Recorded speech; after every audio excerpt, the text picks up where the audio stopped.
Let me ask you this. Do you want to be on the real and let's talk about what's really happening out there? Bring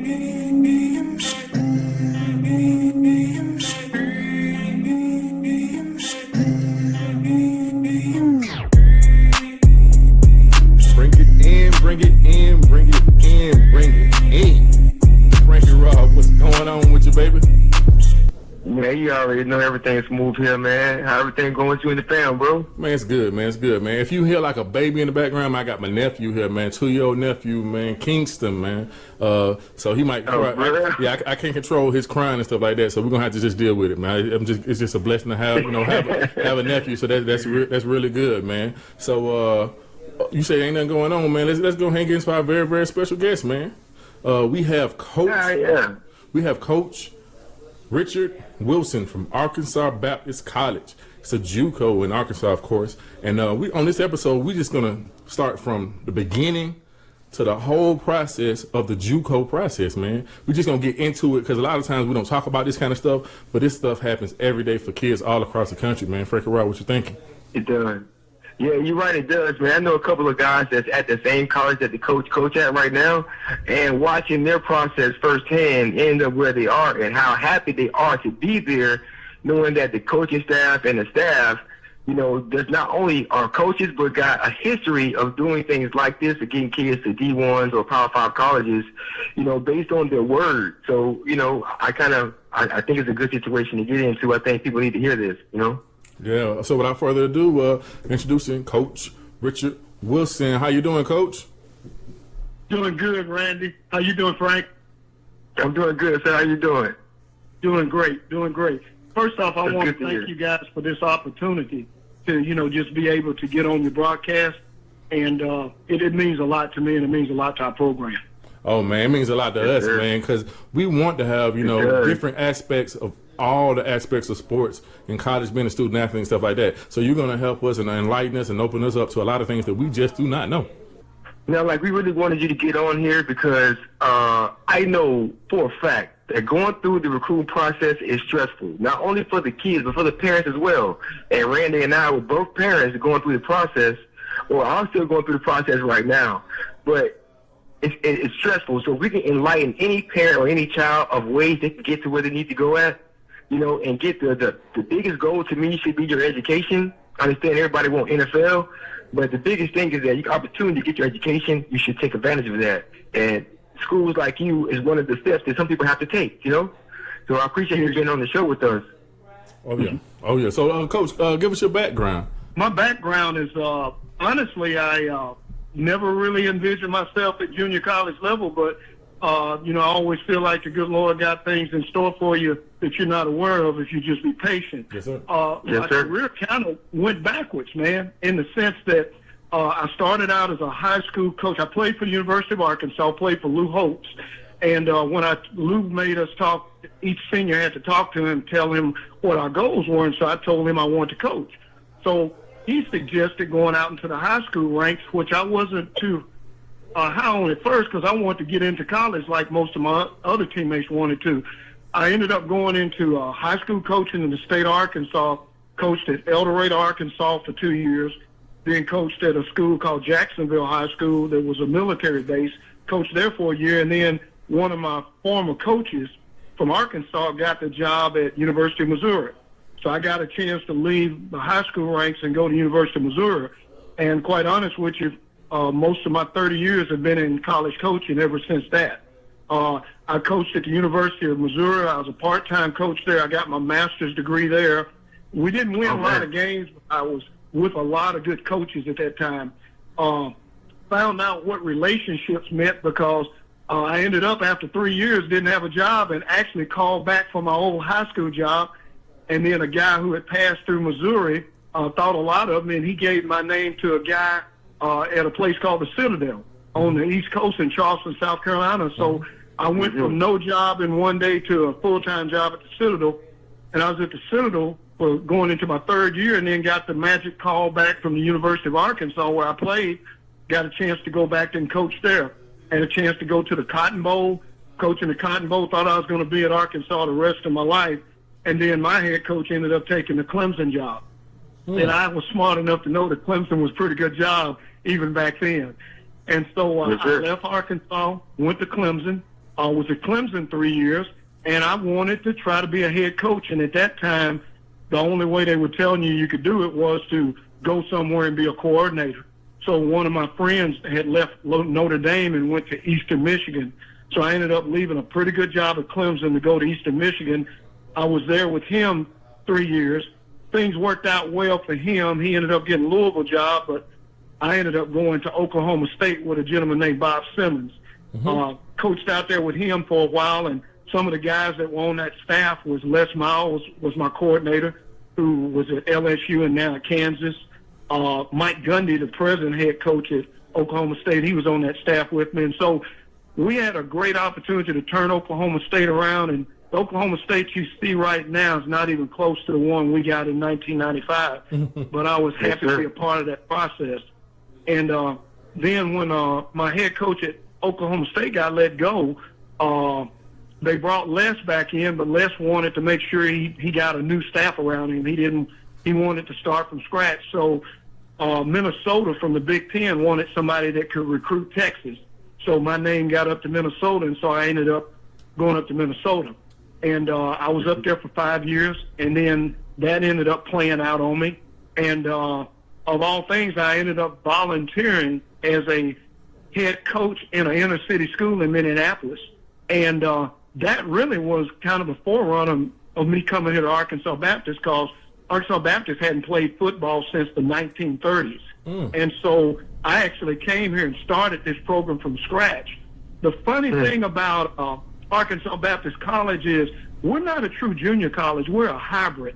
And what happened is we're like a lot of HBCUs, CUs. We were struggling, trying to find a way to keep up enrollment. So our president, who used to work for me at University of Arkansas, had a great vision. He said, instead of playing 4-year football, let's go JUCO. So we decided to do something different. You know, when I used to work with Ken Hatfield at Arkansas, he used to tell us there's two kind of successful organizations. You either the absolute best and got the best resources, or you take a different concept and do it better than anybody else can do it. So we decided to be a 4-year institution that chose to play junior college. And so that's kind of where we're at right here. And so what I'd like to do today, I'm not necessarily trying to recruit kids to Arkansas Baptist on this telecast with you, but I'm going to tell you something. I got some good information for parents, because I've been on both sides of it. I've been at the big-time D1, where a lot of these kids think they want to go. But now I've also been here at junior college, and there's a lot of things about junior college that parents need to know that really are not brought out, and a lot of kids end up getting a bitter taste in their mouth and getting a bad experience. So I'm going to let you guys ask me anything you want to, because I want to make sure that on your podcast that parents leave this podcast with great information. That's awesome, man. I want to rewind back for a minute. One of the things I got to point out, you just dropped a jewel. You dropped a jewel. We talked about this jewel before. We talked about how important it is to have connections. So your first job opportunity was by a connection, somebody that knew you from your experience playing football. So I mean, that's a big deal. I try to tell these kids, man, they got to understand that the opportunity and the time in the limelight is only so big. They have to really take advantage. Just get these emails, get these contact numbers, get these Twitter pages, all this stuff to keep in communication with these people, because you never know who's going to help you out in the future. You never know who you're going to need to help out in the future. So that's a big thing, Coach. You're exactly right. We got a little cliche here at Arkansas Baptist, and we tell the kids this every day. They laughed at us when we first said it. Now I have players come back and tell me, they say, Coach Wilson, I didn't believe what you said, but now I do. We tell them, hey, you got to get in where you fit in. Because a lot of times it's not about when you're at junior college, you really don't have your choice of where you want to go. It comes down to when the opportunity intersects you. So if you end up having to go to Idaho, if you end up having to go to Montana, if you end up having to go to New York, you don't worry about that, because that's a temporary assignment. So what you're trying to do is just get in the game.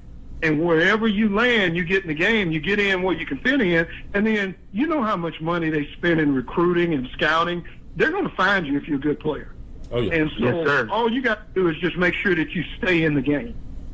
Definitely. Yeah. Coach, I got a question for you, right? So like at being in the JUCO situation, I think parents and people like me as well, who are going through the process right now, want to know is that, do you have like connections with a Division I school? That way you could bring kids in and have an avenue.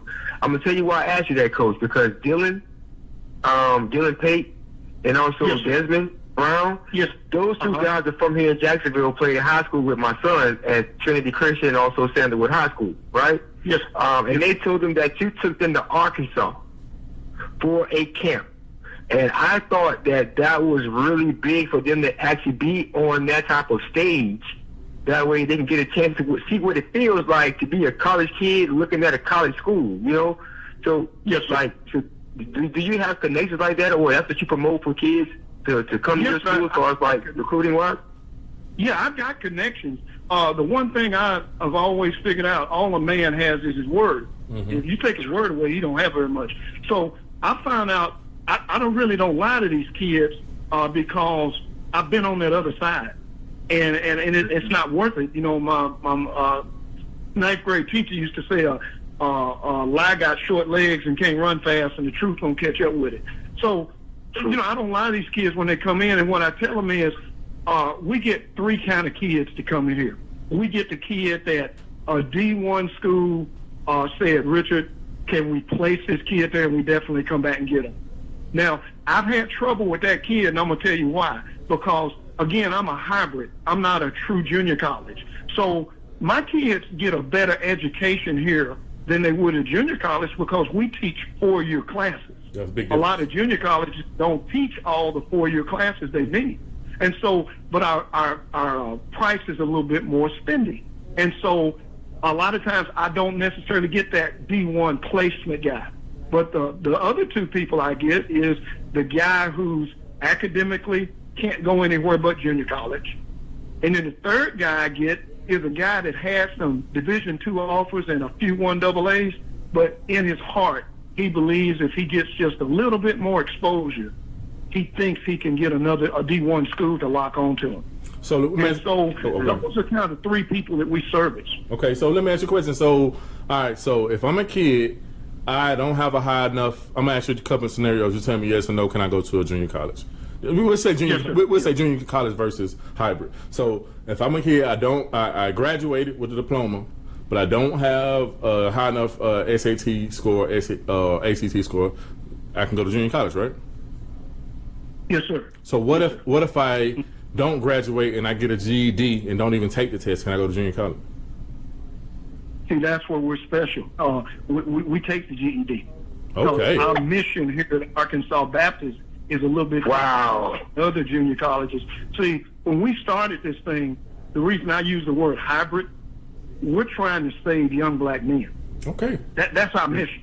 Okay. And so now that doesn't mean that we don't take other, colors of people, because I've got some white kids on my team, but they got to understand now, first and foremost, we're trying to provide opportunity for young black men who, for whatever reason, got left by the wayside, but they know in their heart that they got an opportunity, they got a dream.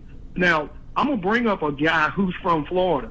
You guys may not be aware of him, but we had a young man come from, I want to say he was down in Orlando. No, he was down in South Florida area. I can't remember the exact town. But the kid, he wouldn't mind me mentioning his name. His name's Tevin Homer. And his little brother played running back for Miami this past year.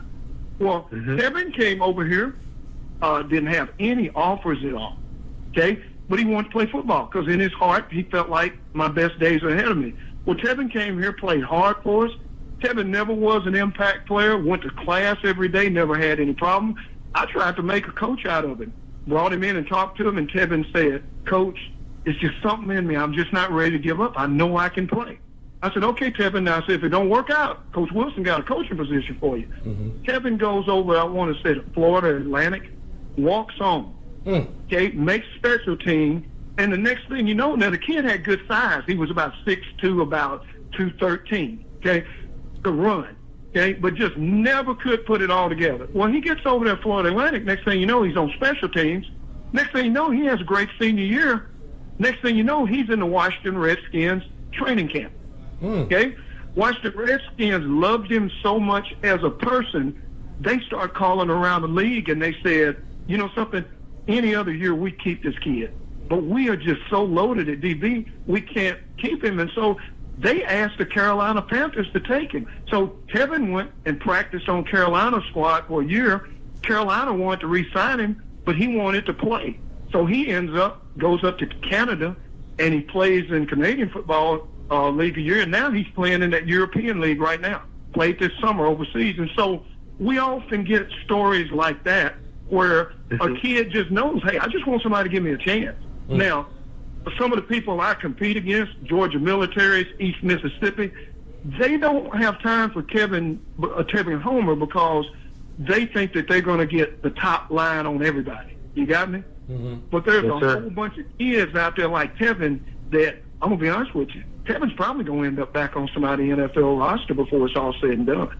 So that's kind of what we do here. Now, we're getting better every year because we're beginning to get our tentacles out there and people are beginning to find out who we are and where we are. So we're attracting better athletes, i.e. Desmond and Dylan. I mean, they're good players. But like I said, we just do it a little bit different than everybody else. Okay. Yes, sir. Okay, so going into that JUCO process and stuff like that, so you was giving us a couple names of some kids that done some special things. I know you got a couple more, man. I know you got a couple more special stories of some situations where some kids, you know, you got any kids that made it to the NFL from your situation, or? No, like I said, Tevin was in camp there with. Matter of fact, he went to. We had one other guy who came from South Florida. His name's Jimmy Jeans. Jimmy's back in Florida right now. Jimmy is a peculiar gentleman. I mean, and I'm gonna go on radio and say this.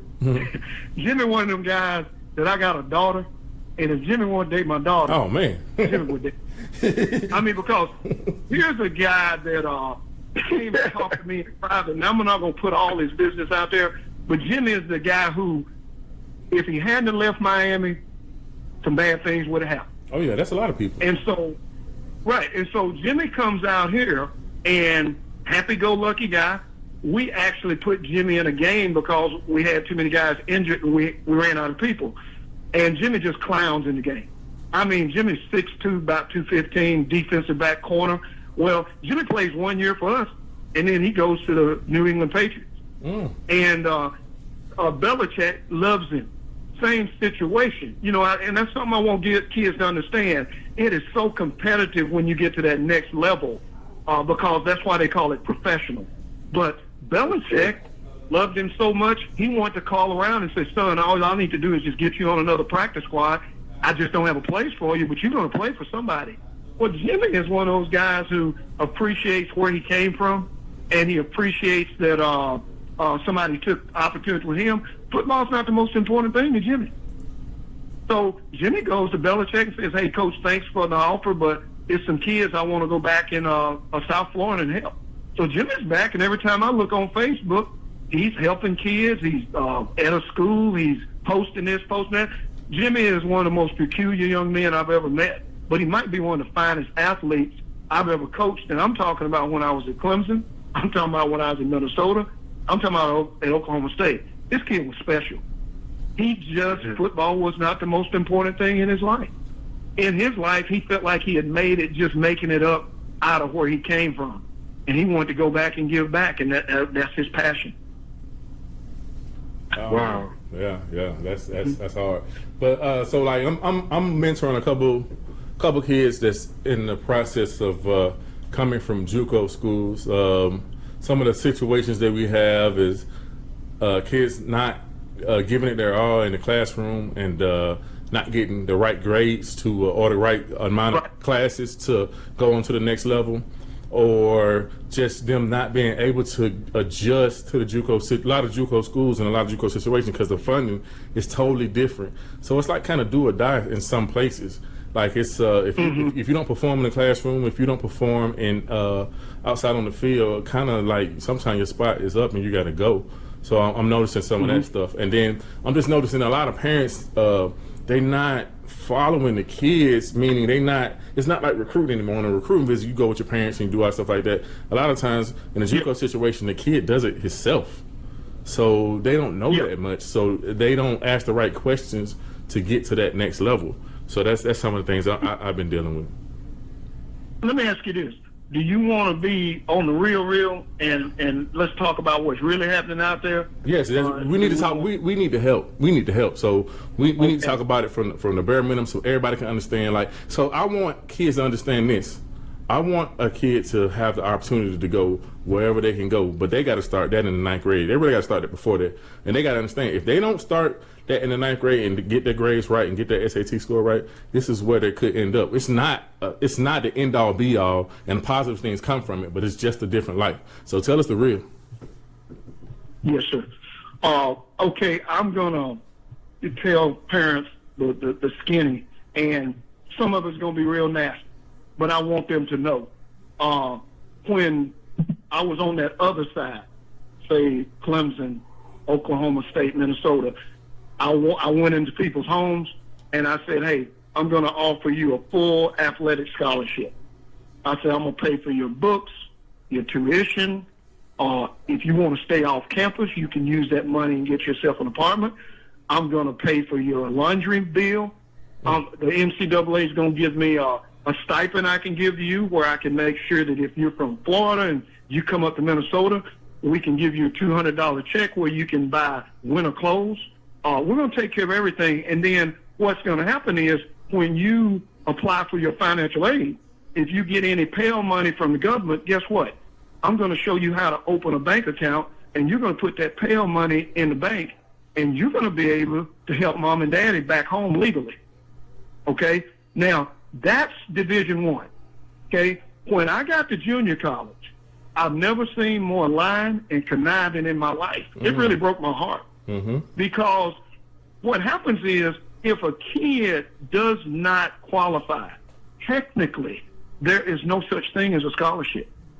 And this is what breaks my heart, because the kids will talk to these junior colleges coaches on the phone, and the junior college coach says, son, we're going to sign you.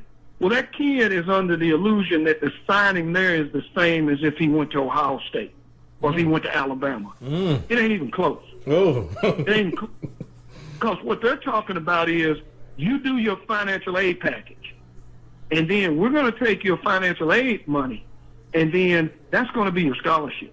Okay? And what a lot of junior colleges are able to do, they've been doing it so long that, just say if you're a traditional junior college, they've got institutional things they can do once you get their example. There might be an old dormitory that the president has given to the football program.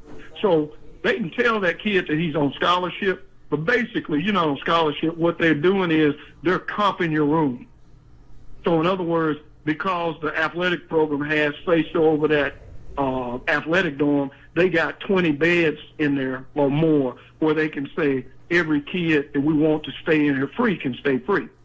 So it cuts their tuition in half. Because I'm tripping. I'm going to cut you off. I got to say this right quick. I'm tripping because that makes sense now, because all the kids that I'm helping out, the colleges keep telling them to fill out. They're not telling them, hey, you have a scholarship. They're saying, we want you, fill out an application for admission to the school. I'm like, what in the world is this? Like, why do you have to do that? Like, so what you're saying makes sense. What you're saying makes sense. Yeah, it does. Yeah, and they're afraid to say the real skinny because they're afraid that your athlete's listening to his friend that went to the big time school, and so they're trying to parlay what they're not. How can I put it? They're not lying. They're just kind of stretching the truth. It's recruiting. Recruiting is lying. Recruiting is lying, but it's a different word. Everybody's using a different word. It's kind of crazy. Exactly. Exactly. And it kind of bothered me because I told my coaches, I said, hey, we're a hybrid. Don't ever use the word scholarship. Don't disrespect those parents like that. Just tell them, say, hey, we're a four-year school. We decided to play junior college football.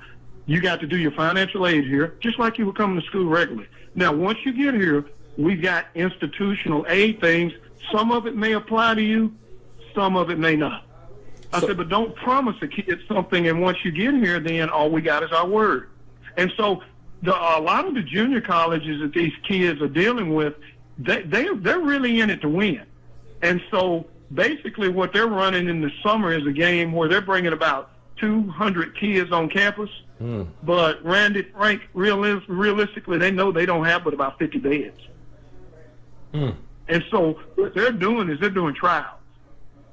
And so if you don't make that particular cut, then you're on the phone trying to call somebody else to see if you can go somewhere else, and then the kid's embarrassed because he don't want to go home and tell everybody he got cut. And the thing that trips me out is I would call for a kid, and of course they won't want to talk to me, or they can't talk to me. Then I get the parent on the phone with me to call again, and they don't answer the phone. Like in recruiting, they answer the phone. And this thing right here, they don't answer the phone. Some of them, you'll tell them what you want, and it's positive, and they won't even give you a text back.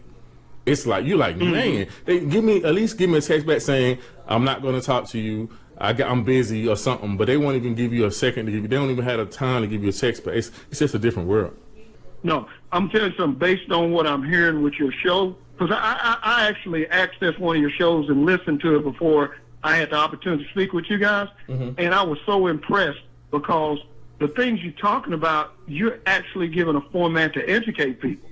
And that got me more excited about having a chance to talk with you guys. Because, I mean, people need to be educated because there's some opportunities out there. But I'm going to tell you something, a lot of the guys who are going to the other junior colleges, bless their heart, they're going to be looking for somewhere else to go in July. Yeah. Because they're going to get cut. Yeah, most of my kids, I hate keep saying my kids, but the kids that I know that's been around me, they're on like their third junior college. It's like that's normal. Like they on their third junior college. I'm like, man, how do you just go from here to here to here to here? It's just I'm thinking it's not normal, but it's like a normal thing. If you don't take care of business, you don't. So some of them are on their third junior college, like going into their second year, and only have like 20, 30 credits. You know what I'm saying? You need to have 60 to have associates. So like you got to really be about business. Yeah, you're right. And see, that's the sad thing, and that's why I like what you guys are doing, because you give them a chance to educate them. You know, now they've got to listen, and they've got to say, hey, these guys sound like they're telling me the truth. But that's exactly what's happening out there, and it's a shame, man. And it really is a crying shame. See, that's one of the reasons I told you our mission here is different. I don't cut anybody. What I actually do is I've got a strength coach.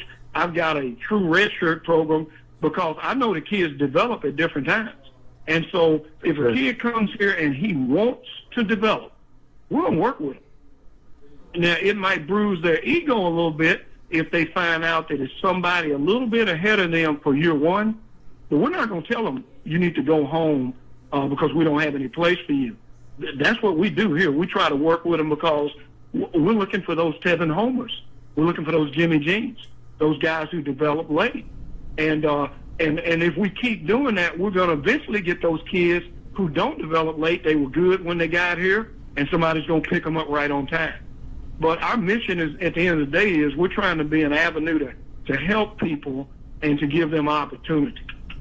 Yeah, and that's Coach, I got a question for you. That's a blessing. All right, so what would you say for a parent? Like, I even give myself an example to know anything about college. I never went to college, especially now because of athletics. What would be the biggest benefit for a kid that, you know, may or may not, out of the three kids you gave us, what would be the biggest benefit for them to enroll in junior college? The biggest benefit for junior college is, number one, they get a chance to chase their dream.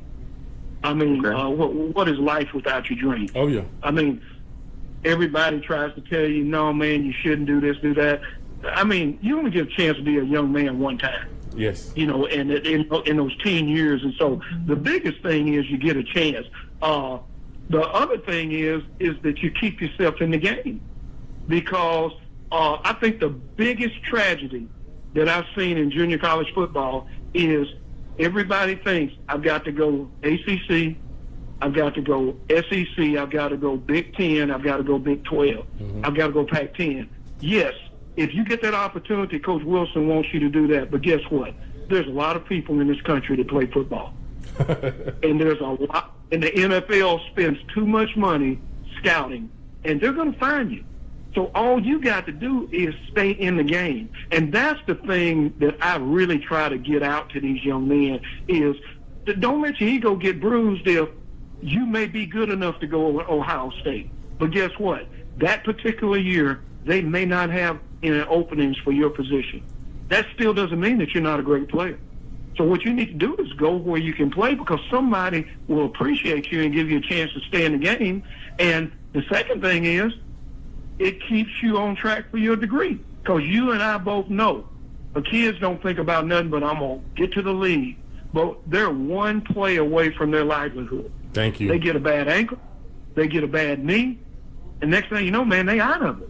And so the biggest thing is it keeps you on track with your education. Yeah, I want to give a big shout. I'm going to cut you off, but I want to give a big shout out to Kendrick Norton. You know, he's a Trinity alum. He's a very, very humble guy, and that's a big example of. If y'all don't know, I guess he went out to a party or something like that, and basically he got into an accident, and they had to get him out of the accident. They had to amputate his arm, so he won't be playing football anymore. So, like you said, you're one play away from an injury, accident, something that's life changing. So, like you're going after your dream, but at the end of the day, football is only going to be so long. So that's very important and imperative to let everybody know. Right.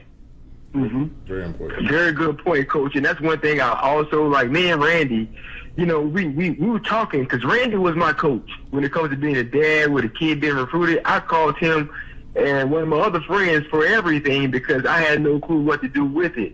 But one thing he always iterated to me or made it seem like it's a must that we talk education. Hey, man, find out if they got the education your son won't. Find out there's a lot of parents and even the kids, man, I'm going to the league. But in reality, the percentages that happen, I tell myself all the time, the percentages that happen is so small, but it's a bigger percentage. It's 100% chance. If you go to college and you want to graduate, you will. You know what I'm saying? So I thank you so much for bringing that up, Coach. That's really a good situation. I hope kids understand. Like, you don't hear it from your dad or somebody you know. Hear it from somebody else. Yeah. Maybe they'll listen, you know? Man, it's 24 hours. It's 24 hours in a day. And what our youth and what we have, adults, anybody, what you got to understand is what you put into those 24 hours is what you get out. Like all the excuses of this and that and stuff like that, those excuses. Because what you put into those 24 hours is what you're going to get out eventually. Right. And you know, when the other thing when you think about the junior college deal is most people who go to college and say, like, I want to be a doctor or I want to be a lawyer, statistics show they change their mind. Oh, yeah. And so not only do you get a chance to pursue your football dream, but at junior college you get that, especially here at Bapist, you get that associate degree. So basically, when you get through with that associate degree, you can transfer to any school in America you want to. Because basically all you've done is gotten rid of your liberal arts freshman and sophomore hours. Your basic stuff. Your basic stuff. Your basic stuff. And so now you're probably ready to decide what I want to major in. Oh yeah, I'm an advocate of that because I've been in school since Tupac died. I'm in the military, so I'm about to graduate this December. I really only got serious the last couple of years or whatever, but Lord willing, I'm graduating this December, and I got my associates first. And what it does to you, it gives you, if you don't know what you want to be, it gives you a wide variety of different subjects to go after and look at, to make a choice and not be pressured into what you want to be, but to actually get checks in the box and learn different things and decide what you want to be. It's a really good process. Tell you the truth, it's a really good process. But like you said, once you get that associate's degree, you can go anywhere you want. So it only takes 1 year, one good year, any place to go to the NFL if that's your dream. But you gotta work your way into that. And bigger for me is for kids that are not academically ready for a fast-paced Division I or Division II, Division III place. Like, I think JUCO is perfect for them because a lot of kids just barely made it through high school. They won't admit it, but they barely squeaked through high school, C's, D's, stuff like that. So JUCO give you the opportunity to catch up, get more serious as you become more mature as a young man or a young woman. It gives you that opportunity to catch up academically. So now, after you got your associates, you're ready to burn into your secondary education. So that's my exactly. Yes, sir. Yeah. Hey, one thing I want to throw in here is we live in a day and time where parents read a lot of information. They go on the web. They look at graduation rates. I told you my president who started this hybrid deal here, he's a bold guy. He's got a lot of courage. But we took a big hit. And I want the parents out there to hear this because I don't want them to read it and then say, why, Coach Wilson? We took a big hit from the Higher Learning Commission because we decided that, again, our mission is to help young black men. And you look at most of our young black men, we're the ones incarcerated and we're the ones that are having problems. So what we said is we want a way to get them off the streets, and we're saying the ones that are not good enough to play football, at least we can get them educated and get them used to going to school again. Okay? Unfortunately, what happens is when we get all these associate degrees, I'll be honest with you, my graduation rates might be higher than anybody in the country because I get a lot of kids. They don't all go SEC, they don't go ACC, but there's a whole bunch of them go NAIA and a whole bunch of them go Division II. But the deal is I'm trying to get them in where they fit in. But when a kid gets an associate degree, that does not count on my graduation rate. So basically, that kid goes to somebody else's school. He graduates from college. He comes back and says, hey, Coach Wilson, appreciate you. Man, you the one got me started. But I take a hit here on graduation rates. And so I always like to get that out so that parents don't think that, well, what are y'all doing? Are y'all doing anything with the kids there? Yeah, we're doing a great work with them here. Unfortunately, the formula that the United States government uses for education does not recognize the fact that the kids that I bring in, they're graduating. Okay. That's awesome. Let me ask you a question. So what about the recruiting process? I know the recruiting process. How do y'all recruit? Well, basically, we actually partner with programs such as Field Level. We got, I got friends out there that they know what I'm doing. They invite us to combines. A lot of our recruiting happens with the kids that come here because our kids have a good experience and then they go back and tell other people. And so it's kind of been a word of mouth deal. That's probably why you don't see a lot out there on the big open worldwide web on us as far as junior college, because we just kind of got our own little niche. Now, we made a little thunder this past year. We ended up going 8-2 and beat some people that really they thought we weren't supposed to beat them. So we're not going to be a secret for so long, but again, our mission is not going to change. Our mission is going to be, we're still trying to serve those kids that nobody else wants to serve. Awesome. Yes, sir. So you say y'all play East Mississippi. What's y'all record against them? No, we haven't played them yet. We play Georgia Military. Okay. And this year we'll play ASA out of Miami. And we'll play ASA out of New York. And we used to play all of the junior colleges in Texas. Matter of fact, we played against Cam Newton before everybody knew he was Cam Newton. And then the receiver over at Jacksonville, is Westbrook still over there? Yes, I think he is still there. Okay. Yes, sir. See, wide receiver, right? Yeah, he went from Blaine Junior College and he got picked up at OU. And so, I mean, we play great talent. It's just that, we know who we're playing against. And we tell our kids now, if you ball out against these people we playing, the big eye in the sky don't lie. Somebody going to see you. And so, if a kid don't matriculate and get the big time offer he thinks, it's not because we're not playing quality people. And so our kids are getting a chance to go against quality people. It's just that we play a little bit different schedule than we'll play some prep schools. And the reason I play them is because that's the second way they sell dreams. Some kids go to prep school instead of going to junior college. But guess what? If they don't make the test score, guess whose daughter they still come back not to? Coach Wilson. Yep. So I said, well, if that's the case, why don't I play them? Because they all come to our campus and play us. I get a chance to walk across the field afterwards and say, hey, man, I like the way you played. What is your plan if you don't make the test score? if you don't make it, you need to enroll here in Baptist in January. So we've gotten some good players by playing against the prep schools. How's your fan base out there? You got a lot of fans come to the game? We got it. We do okay. You got to get to the point. Now this year, people, when we got to that 8-2 in the last game of the season, of all people, it was against Georgia Military. We ended up with a little packed house. Okay. And I wish I could tell you it was like that all the time, but if you win, they'll come. And so we just get to the point where we can be competitive. That's awesome. That's awesome. Man. Y'all play a school in Georgia this year, right? Yeah, we played Georgia Military. We actually played them at Milledgeville, and then we're playing some school wanted to play me out of they call themselves the Georgia Knights, but they're a prep school. And again, my reason for playing them was, sometimes I get a chance to recruit those guys, but all of those guys will come play us here at home. Awesome. I also want to rewind back to, Coach. You said you was a coach on the staff with Lou Holtz. Like with you being. Well, I actually played. So he played for him. You played for Lou Holtz. I'm sorry.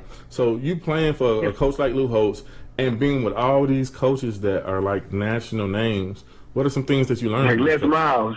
Yeah, you said some names. I'm like, man, you did that? I'm like, that's awesome. Yeah, man. for real. Yeah. Well, that's why I qualified it for you when we first started. I said sometimes people would look at my career and say, your career looks like it's going backwards. It's really not.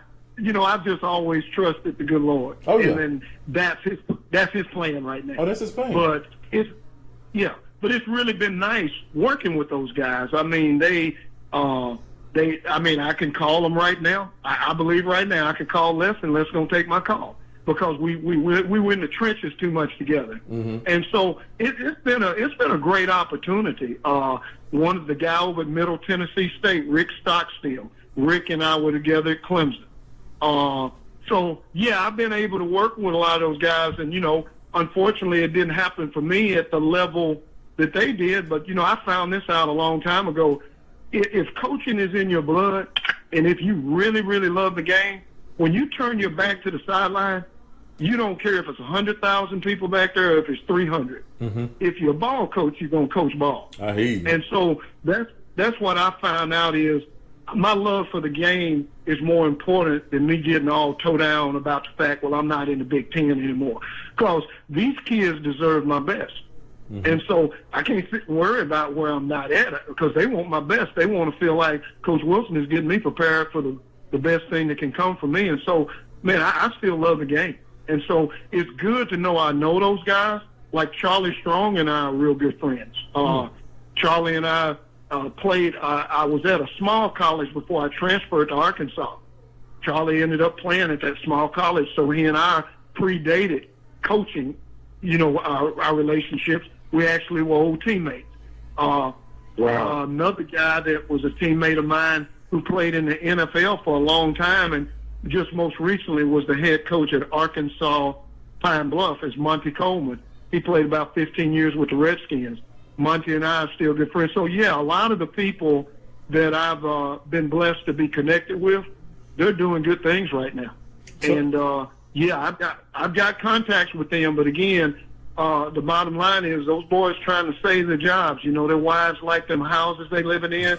They like them perks in at the job. And so, I try to tell the athletes, I say, hey, I can tell them who you are, but they're going to watch film. And they're going to evaluate for themselves. And if they think you can keep their job, they're going to come knocking. And that's the thing that's a big argument on the high school level. So what happens is people try to blame the coach when a school doesn't offer a certain type of kid. But the thing about it is they show those coaches the film. They can't really sell them on. They can tell them this is the best kid I ever had. He works hard as he works. He does this, he does that. But the coach is only going to look at his measurables and what he does on the field, and that's what he's going to really make his decision off of. Most likely. You're exactly right. And I don't know if you've seen this commercial on TV, but it's this company called Wayfair that sells stuff on internet and everything. And they got this commercial where this guy is looking at his computer, and then he sees what he wants on Wayfair, and he goes, game changer. And so he's so excited that he saw what he wanted, okay? Well, the game changer today in recruiting is huddle. Now, when I used to recruit way back when, nobody told me who to sign. I was the authority. I went out, I looked at the kid, I talked to the counselor, I talked to the high school coach, I talked to people in the neighborhood, and at the end of the day, that kid was going to get signed because Rich Wilson said, this guy can play, and that's how I got every one of those jobs that I named to you. It's because I could recruit, okay? But today, the game changer is huddle, okay? Everybody's film is out there. Everybody's making their own highlight tape.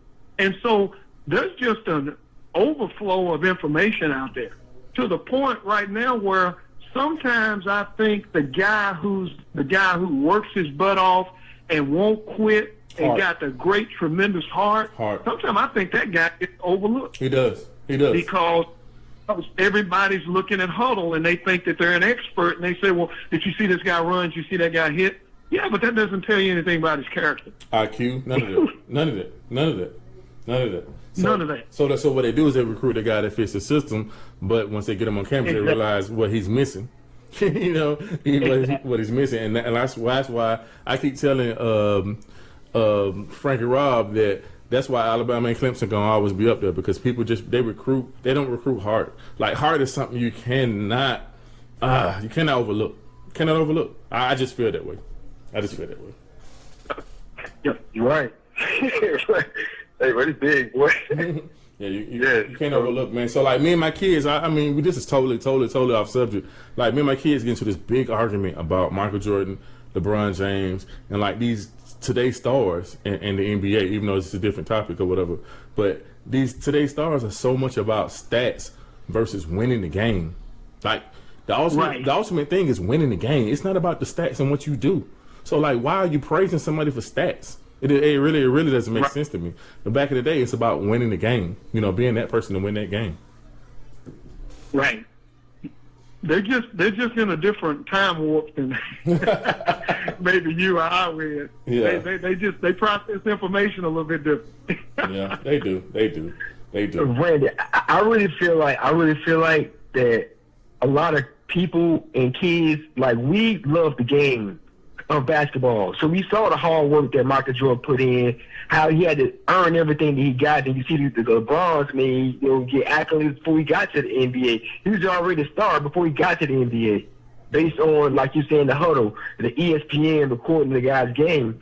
But, I feel like right now with these kids right now, they don't enjoy, like, the process of football, getting better at football. It's a good highlight tape. You get the cards, I know nothing, don't love football. Only thing looking at, like I told my son, you one track, NFL only. And I think about, like, I asked him, man, do you love the game? I think the love of the game or the sports is not the same. It's only the benefit they love, not the game. You know what I'm saying? Yeah, everybody, like this weekend was the big thing. The big thing in football, which we'll go over real quick, is the opening. You know what I'm saying? Everybody want to be in the opening. Everybody want to get the Nike shoes. Everybody want to see the Oregon. I guess it's in Texas this year or whatever. But at the end of the day, that's just one part of it. That's just one part of the whole situation where you're going to be on TV. And at the end of the day, like, Sean went to the opening, but I don't really remember it like that. But I do remember other things in his career so far. And like, it's the one thing I do remember is winning 4 straight state championships. Like, I got the rings downstairs sitting in my living room. So, like, winning championships, that stuff can never be taken away from me at the end of the day. I just feel like a lot of times with sports, people want to be on the next level before they master the first level. So you want to be a D1 5-star recruit in high school before you master what you got to master in your position in high school. Then when you get to college, you want to be a first-round draft pick before you even win and get out of your division or whatever in college. It's just they want to get to the next level. It's kind of crazy. What you just described is everybody loves the result, but nobody wants to go through the process. Oh yeah, thank you. And the process is so important, because that's where the substance is made. Are you going to quit? Are you going to bow your back? Are you going to fight? A lot of times in today's sports, we forget about the process. That's important. It is so important.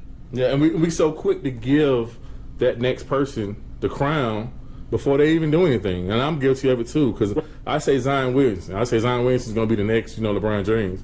But more and more I think about it, how many people came out that was exciting just like Zion Williamson that aren't doing anything? It's just the same thing in football. It's crazy. We give them the crown. Social media gives them the crown. The city of Jacksonville gives a kid the crown as the best freshman in the world. Like, blase, got all these offers, But at the end of the day, like, is he winning games? What is he doing? What is he putting on the ground, on the pavement? So it's kind of crazy.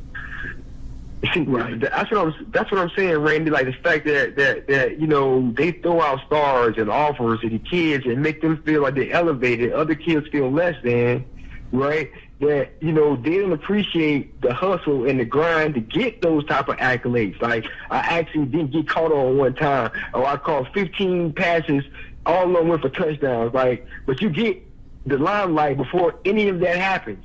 And I think the love of the game is going because of that reason. Like, I think that, that all these sports writers, man, that's what's killing the game. That's why you get a bust. That's why it's not the way it's supposed to be no more, man. It's like the love of the game is gone. Love of the hard work, love of the dedication is gone. And I feel like everything is not the same. But, with coaches like you here, that can actually get to the kids and let them know, man, look, the future is your education. The future is you getting on the field. The biggest thing is you getting on the field, keeping staying in your craft or getting coached up if you're not on the field. It's a benefit from the hard work that you're going through. It's a benefit of getting there. But I don't think they really understand that. That's why you could look down on the JUCO because didn't get a Division I or a Division II offer or something like that. But in the same sense, man, it's football. You love football. They ain't got an option where you got an option to go to Arkansas right now. And if you're good enough, you get on the field. You can play football, the game you love, right? But right. It's different now.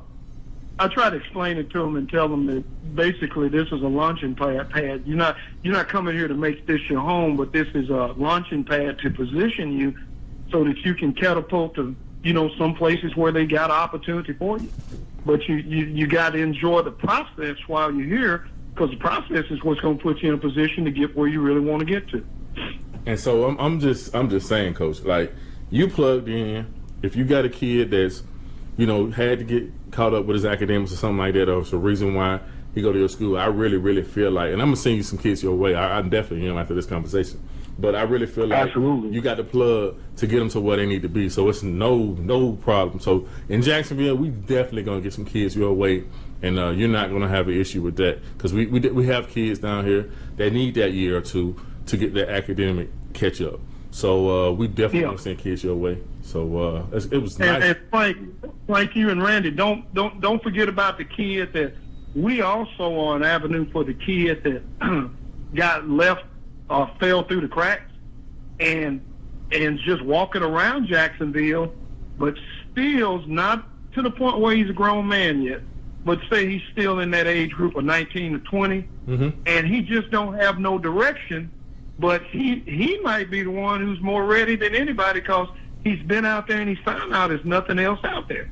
And so Absolutely. That's what makes my mission here a little bit different because, I'm not just looking for the kid that just came right out of high school. I'm looking for the kid that we can help find purpose and hopefully find that purpose through the avenue of athletics, but it leads to a bigger purpose because you end up being a man out of the whole process. Because at the end, educated, right? Yeah. At the end of the day, you're gonna like if you're going into the corporate world, right? Just say you're going to corporate world or whatever, you're gonna only be able to go so high unless you got a bachelor's degree. You're gonna be able to go so high unless you got a master's degree. So you can go as far as you can go a certain way, but if you don't have that check in the block, you're gonna stay at a certain level. So, and kids don't teach that in high school, really. They don't really say that much, in my opinion. But, like, kids got to understand that. Once you get that check in the block, now you can be that CEO, that, whatever it is that you want to be. And you got to get that sometimes. Unless you have your own business, you got to get that. Got to get that. Right. Yeah, right. You got to get that. So we're going to wrap this thing up, man. Just give me one last plug, man, for the parents and the kids, man. Just because you gave us a lot of stuff, man. I really, really appreciate it, man. Give us one last plug for the parents and kids. Something they need to know, something they need to learn about, JUCO process, anything, just anything. Well, the last thing I want to tell parents is that the most difficult obstacle they're going to come up against unless their kid gets a Division I scholarship right off the bat is learning how to navigate the FAFSA process, where they have to go online and do the FAFSA.gov application. And what I would probably suggest to you two guys is try to hook up with a counselor there in town that really has a passion for that, because they've made financial aid very, very difficult. It doesn't have to be as hard as it is, but they made it very difficult. And there's a lot of parents who they've never been to college. So you're talking about first-generation kids trying to go to college. And so if you guys want to do something special there, one thing I think you ought to do is just start a little club or something where you can navigate parents through what the financial aid process encompasses. So let me pause for 1 second, and I'll let you go back, because this is very, very, very important. Very, very, very important. So if you need that the financial aid, that's going to help you getting in school and stuff like that. So it's a lot of things that'll stop you from getting in school if you put that on your FAFSA information. So like it could be a game stopper for your kid having a scholarship to where you don't pay that much money. So that's something you really, really need to learn about. So we definitely need to do that. Yeah. Go ahead again, Coach. That's a great point. Great point. Yeah. And I tell you something, and a lot of it's not the parents' fault. I'm gonna be honest with you. I'm a college educated person, and some of the stuff that my daughter had to do, I'm gonna tell you something. Financial aid has gotten difficult, and so it just bothers me sometimes when one of those single mothers calls, and she really has a heart to want to get her kid the best she can. She's not looking for a handout. She just wants to do the right thing. And boy, I'm gonna tell you something. Unless you got somebody right around her that knows what they're doing, it gets very frustrating. And so I'd like to see you guys maybe take that as a project, that y'all start something like that. Absolutely. That's awesome. I'm with that. I appreciate the challenge. We definitely gonna do that. We're gonna do that. We're gonna work on that, because that's we're trying to help the community also at the same time. So. Okay. Yeah. So hey, Frankie Rob, man, close us out, bro. All right, y'all, that was an epic podcast we had with Coach Wilson, man. He's an awesome coach, mentor.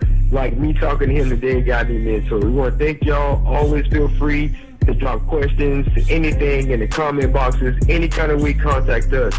If you got questions for Coach, hit us up and we'll let you know, what you need to know. We'll ask him, or if not, we'll ask him, can y'all contact him via email or something, and we'll get it done for y'all. But other than that, man, we want everybody out there to stay smooth and subscribe to the podcast, man. All right, man. Hey, man, thank you, brothers. I appreciate you. I appreciate it, Coach. Appreciate it.